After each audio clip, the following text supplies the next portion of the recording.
নমস্কার, নজরে বাংলা স্টুডিও থেকে আমি সৌমিত্র এবং আমার সঙ্গে রয়েছেন সংবাদ বিশ্লেষক সুমন বসু রায়। এই মুহূর্তে কিন্তু একটা গুরুত্বপূর্ণ খবর। কি সেই খবর? না, কৃষ্ণনগরের রানীমা অমৃতা রায়, তার সাথে কিন্তু ফোনে কথোপকথন হয়েছে প্রধানমন্ত্রী নরেন্দ্র মোদী। আর সে জায়গায় গিয়েই কিন্তু উনি বলেছেন রানীমাকে যে ইডি ৩,০০০ কোটি টাকা এই পশ্চিমবঙ্গ থেকে কিন্তু উদ্ধার করেছে। আর যদি ভোটে এবার নরেন্দ্র মোদী আবার প্রধানমন্ত্রী হয়ে ফিরে আসে, তাহলে কিন্তু বাংলার মানুষের অ্যাকাউন্টে সেই ৩,০০০ কোটি টাকা ভাগ হয়ে ফিরে আসবে। আর এটাই যদি হয়, তাহলে বাংলার মানুষ কিন্তু এবার আবারও সেই টাকার কথা শুনতে পাচ্ছেন ভোটের আগে। কি বলবেন? দেখেন, আমরা দেখলাম যে গতকাল প্রধানমন্ত্রী নরেন্দ্র মোদী দুইজনকে ভোটের আগে কিন্তু ফোন করেছিলেন। একজন সন্দেশখালীর তাদের যিনি প্রার্থী রয়েছেন রেখা পাত্র, আর অন্যদিকে কৃষ্ণনগরের বিজেপির যে প্রার্থী রয়েছেন রানীমা, তাকে কিন্তু ফোন করেছেন। এবং রানীমার সঙ্গে যখন কথা বলা হচ্ছিল, তখন তিনি প্রশ্ন করেন রানীমাকে যে আপনার কিছু বলার রয়েছে কিনা। তখন তিনি তার পরিবারকে নিয়ে যে অভিযোগ করা হচ্ছে সেটা নিয়ে অভিযোগ জানান সরাসরি একেবারে প্রধানমন্ত্রীর কাছে। এবং প্রধানমন্ত্রী সেই জায়গায় দাঁড়িয়ে বলেন যে পশ্চিমবাংলায় আমরা যে বাস্তবতা, সেই বাস্তবতা কিন্তু জানি যে বাংলাতে এই মুহূর্তে কি ধরনের একটা পরিবেশ রয়েছে এবং বাংলা থেকে ভুরি ভুরি টাকা কিন্তু উদ্ধার হচ্ছে। এবং ইতিমধ্যে আমরা তার মুখ থেকে জানতে পারলাম যে ৩,০০০ কোটি টাকা কিন্তু উদ্ধার হয়েছে, যেটা কিন্তু আমরা জানতাম না। আমরা দেখতাম টাকার পাহাড় উদ্ধার হচ্ছে, অপার ঘর থেকে টাকার পাহাড় উদ্ধার হচ্ছে। আমরা দেখতাম যে বিভিন্ন নেতা মন্ত্রী তাদের ঘর থেকে টাকা উদ্ধার হচ্ছে বা তাদের পরিচিতদের কাছ থেকে কিন্তু টাকা উদ্ধার হচ্ছে। কিন্তু এই প্রথম আমরা জানতে পারলাম যে পশ্চিমবঙ্গ থেকে ইডি কত টাকা কিন্তু পেয়েছে। আমরা মুখ্যমন্ত্রী মমতা বন্দ্যোপাধ্যায়কেও দেখেছি যে তিনি দাবি করেছেন যে তার যে ভাইপো, তার বিভিন্ন ধরনের কষ্ট অর্জিত যে অর্থ রয়েছে সেগুলো কিন্তু ইডি সিজ করে নিয়ে চলে গিয়েছে। এই ধরনের যে অভিযোগগুলি আমরা শুনতাম, সেগুলো কিন্তু ভাষা ছিল। এবার প্রধানমন্ত্রীর মুখ থেকে আমরা জানলাম ৩,০০০ কোটি টাকা উদ্ধার হয়েছে, ইডি উদ্ধার করেছে। শুধু তাই নয়, এই ৩,০০০ কোটি টাকা নাকি বাংলার মানুষকে ফিরিয়ে দেওয়া হবে। প্রধানমন্ত্রী নরেন্দ্র মোদী একেবারে দায়িত্ব নিয়ে বললেন যে আমরা প্রয়োজনে আইন করব এবং আইন করে বা অন্য কিভাবে করা যায় সেটা দেখব। যে নতুন যখন সরকার প্রতিষ্ঠিত হবে, অর্থাৎ নরেন্দ্র মোদী কিন্তু আত্মবিশ্বাসী যে তিনি আবার ক্ষমতায় আসছেন এবং রানীমাকে আশ্বাস দিলেন যে এই যে টাকা রয়েছে, এই টাকা গরিব মানুষের মধ্যে বিতরণ করা হবে। আমরা জানি যে ১০ কোটি মানুষ কিন্তু বাংলায় রয়েছে মোটামুটি ভাবে, এবং সবাই তো গরিব নয়। যারা গরিব রয়েছে সেই যে পরিমাণ রয়েছে, আমি যদি তাও ধরে নিই যে সবাইকেই তিনি টাকা দিবেন, তাহলে সেই টাকার পরিমাণ কিন্তু কম হবে না। ৩,০০০ কোটি টাকা, এই টাকা কিন্তু বিপুল পরিমাণ টাকা। এবং এই টাকা যদি আমরা বাংলার নাগরিকদের যে ভাগ করি, অর্থাৎ ১০ কোটি নাগরিক রয়েছে, এই ১০ কোটি নাগরিকের মধ্যে যদি ভাগ করি, তাহলে কিন্তু একটা দেখা যাবে একটা ভালো পরিমাণ টাকা। এবং সেই টাকা যদি মানুষের গরিব মানুষরা পান, স্বাভাবিকভাবে কিন্তু গরিব মানুষরা কিন্তু উপকৃত হবে। কিন্তু সেখানেও প্রশ্ন উঠছে যে অনেকেই অভিযোগ করেন যে নরেন্দ্র মোদী প্রধানমন্ত্রী হওয়ার আগে ২০১৪ সালের আগে তিনি বক্তব্যে বলেছিলেন যে সারা ভারতে যে লুটপাট হয়েছে সেই লুটের টাকা কিন্তু বিদেশে রাখা হয়েছে, কালো ধন বিদেশে পড়ে রয়েছে, এবং সেই টাকা যদি আনা যায় তাহলে ১৫ লক্ষ টাকা করে প্রত্যেকের যে সেভিংস অ্যাকাউন্ট, সেই সেভিংস অ্যাকাউন্টে থাকতে পারত। এবং তা নিয়ে কিন্তু ইতিমধ্যে চর্চা হচ্ছে। বিরোধীরা বারবার অভিযোগ করেন যে প্রধানমন্ত্রী আগে ১৫ লক্ষ টাকা আমাদের দিক। কেন? এই যে বিষয়টি, এই বিষয়ের মাঝে আরো একটা কিন্তু বিতর্ক বা আরো একটা কিন্তু আমরা যদি বলি তাহলে বলতে পারবো যে একটা বিভিন্ন ধরনের চর্চার জায়গা কিন্তু উঠে এলো যে ৩,০০০ কোটি টাকা বাংলার লুট হয়েছে এবং সেই টাকা নেতা নেত্রীরা লুট করেছেন এবং সেই টাকা ইডি উদ্ধার করতে সক্ষম হয়েছে। ইডির সেই টাকা আইনি প্রক্রিয়ার মাধ্যমে কিভাবে বাংলার গরিব মানুষের ঘরে ঘরে পৌঁছে দেওয়া যায় তার ব্যবস্থা ইডি, তার ব্যবস্থা প্রধানমন্ত্রী তিনি পরবর্তী অর্থাৎ তৃতীয়বারের জন্য প্রধানমন্ত্রী হওয়ার পর তিনি করবেন বলে দাবি করছে।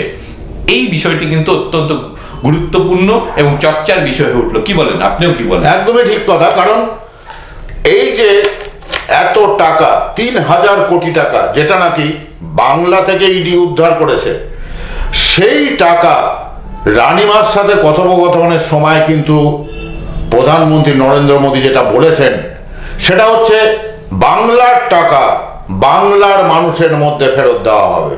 সেটা গরিব মানুষ হোক বা সব মানুষ হোক, সেটা বিচার্য বিষয়। তবে এই কথা যদি ঠিক হয়ে থাকে বা এই কথাই যদি প্রধানমন্ত্রী আবার ফিরে এসে প্রধানমন্ত্রীর গদিতে বসে রাখেন, তাহলে কিন্তু বাংলার মানুষ এবার একটা বিরাট উপকারের জায়গায় পৌঁছে যাবে। যদিও আমরা কিন্তু শুনে থাকছিলাম যে গত ভোটের আগে তিনি বলেছিলেন যে টাকা বিদেশে গিয়েছে সে টাকা যদি ফেরত আসে তাহলে 15 লাখ টাকা করে কিন্তু প্রতি মানুষ পাবে। সে জায়গায় গিয়ে কিন্তু এখন সেই কথা অন্যান্য রাজনৈতিক দল কিন্তু মাঝে মাঝেই ঘুরিয়ে নিয়ে আসেন। কোথায় কোথায় সেই 15 লক্ষ টাকা প্রতি মানুষের অ্যাকাউন্টে? এখনো তো এসে পৌঁছায়নি। আর এবার কিন্তু গল্পটা ইডি যেটা পশ্চিমবঙ্গ থেকে উদ্ধার করেছে 3,000 কোটি টাকার, আর সেই 3,000 কোটি টাকা যদি ইডির যে কালেকশন করেছে বা ইডি যে রেট করে উঠিয়ে নিয়েছে, সেই টাকা যদি প্রত্যেক মানুষের অ্যাকাউন্টে দেওয়া যায় তাহলে কিন্তু মানুষ উপকৃত হবে, এটাই কিন্তু বোঝা যাচ্ছে। একদমই। যেখানে বাংলায় কিন্তু কর্ম একটা মানুষের অভাব রয়েছে এবং সেই জন্য দেখতে পান যে মানুষ কাজ করতে বাইরে যায়, এবং একটা সময় রাজ্য সরকার কিন্তু মানতে চাইতেন না যে বাংলার মানুষ পরিযায়ী শ্রমিক হয়ে বাইরে যায়। কিন্তু আমরা দেখেছি যে কোভিড যখন এসেছে অতিমারির সময়, তখন কিন্তু সমস্ত কিছু একেবারে প্রমাণিত হয়ে গেছে। দলে দলে মানুষ কিন্তু আসবার জন্য বিভিন্ন ধরনের উপায় কিন্তু নিয়েছেন, এবং পরে পশ্চিমবঙ্গ সরকারকেও বিভিন্ন ট্রেনের ব্যবস্থা করতে হয়েছে, এবং সেই ট্রেনে যখন এসেছে ঝাঁকে ঝাঁকে মানুষ কিন্তু এসেছে, এবং জেলা প্রশাসন, প্রত্যেকটা জেলা প্রশাসন তখন সার্ভে করা শুরু করে যে বাংলা থেকে কারা পরিযায়ী শ্রমিক হিসাবে কাজ করছেন, কার জেলাতে কত রয়েছে। সম্প্রতি আমরা শুনেছি যে মুখ্যমন্ত্রী মমতা বন্দ্যোপাধ্যায় একটা তাদের জন্য স্কিম এনেছেন যে যারা বাইরে রয়েছেন, যারা কিন্তু এই স্বাস্থ্যসাথী কার্ডের যে সুবিধা সেই সুবিধা পান না, তাদের জন্য একটা কার্ড কিন্তু করা হচ্ছে। এবং তিনি বলেছেন ইতিমধ্যে এই কার্ডের মাধ্যমে 28 লক্ষ পরিযায়ী শ্রমিক অন্তর্ভুক্ত হয়েছে। তাহলে আমরা ধরেই নিতে পারি যে 28 লক্ষের বেশি মানুষ পরিযায়ী শ্রমিক হয়ে, কেউ গুজরাট, কেউ কর্ণাটক, কেউ পুনে, কেউ উড়িষ্যা, বিভিন্ন জায়গায় কিন্তু কাজের জন্য চলে যাচ্ছেন। অর্থাৎ আমরা যদি দেখি এই সময়ে দাঁড়িয়ে, অর্থাৎ যেখানে শিল্প কিন্তু পশ্চিমবঙ্গে গড়ে ওঠেনি, কর্মসংস্থানের অভাব রয়েছে, সেই জায়গায় সাধারণ মানুষের হাতে যদি সামান্য কিছু টাকাও আসে, সেই টাকাও কিন্তু অত্যন্ত কাজের, এবং ফলে তারা কিন্তু ছোট কিছু ব্যবসা করতে পারবেন ওই অল্প পুঁজিতে। সুতরাং যদি সত্যি এই টাকা ফিরিয়ে দেওয়া হয়, আমার মনে হয় যে তাহলে অত্যন্ত ভালো হবে। অর্থাৎ নেতা নেত্রীরা যেভাবে ফুলে ফিটে উঠেছেন দুর্নীতির মাধ্যমে, এবং প্রধানমন্ত্রী কিন্তু ঘোষণা, মানে আজ যে ফোনালাপটা ছিল সেই ফোনালাপে কিন্তু বলেছে যে শিক্ষা দুর্নীতির টাকা বা অন্যান্য দুর্নীতির টাকা। সুতরাং এই যে বিষয়টি, এই বিষয়টি তিনি ফোনের মাধ্যমে একটা কিন্তু বড় প্রচার কিন্তু করে দিলেন, কারণ এটা নিয়ে চর্চা হবে এবং দেশ জুড়ে চর্চা হবে।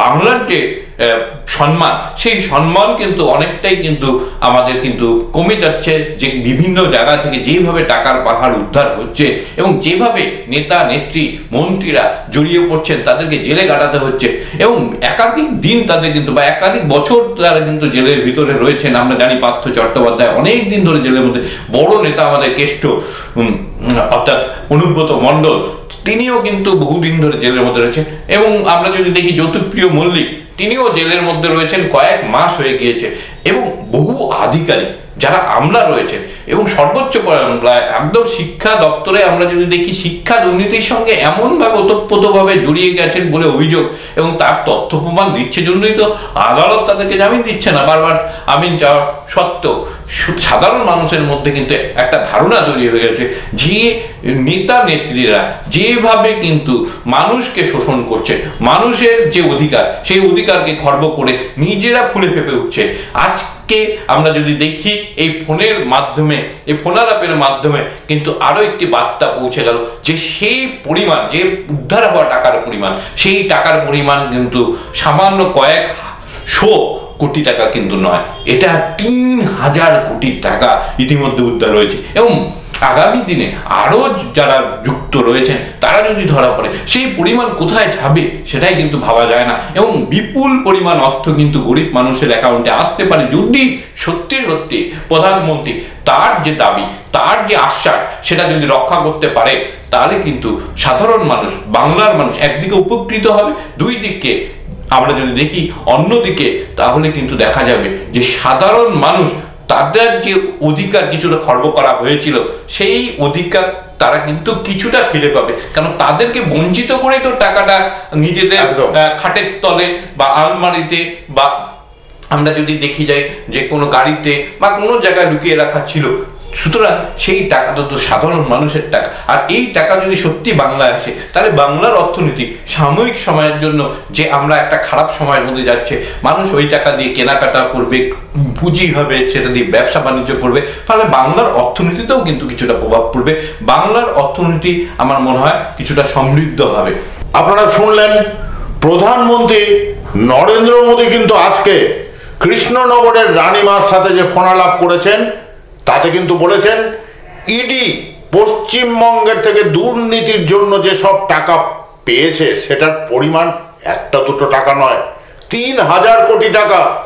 এবং সেই 3,000 কোটি টাকা কিন্তু প্রধানমন্ত্রী বলেছেন যে আবার যখন আমি প্রধানমন্ত্রী হয়ে শপথ গ্রহণ করব তখন কিন্তু আমি এই 3,000 কোটি টাকা পশ্চিমবঙ্গের জনগণের মধ্যে ফিরিয়ে দেব।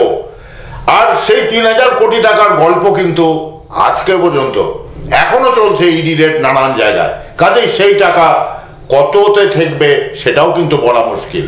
তাহলে যদি দেখা যায় সত্যি প্রধানমন্ত্রী সেই টাকা প্রত্যেকটা মানুষের অ্যাকাউন্টে ফিরিয়ে দেন, তবে কিন্তু পশ্চিমবঙ্গের মানুষ সত্যি উপকৃত হবে। আমরা আবারও নানান আলোচনা নিয়ে ফিরে আসব। তো এতক্ষণ আমরা যে আলোচনায় ছিলাম সেই আলোচনা কিন্তু এখন শহরময় ঘুরে বেড়াচ্ছে, মানুষের মনে মনে ঘুরে বেড়াচ্ছে, মানুষের কথায় ঘুরে বেড়াচ্ছে। আমরাও দেখতে থাকবো যে এই কথা ঠিক হয় কিনা। নমস্কার।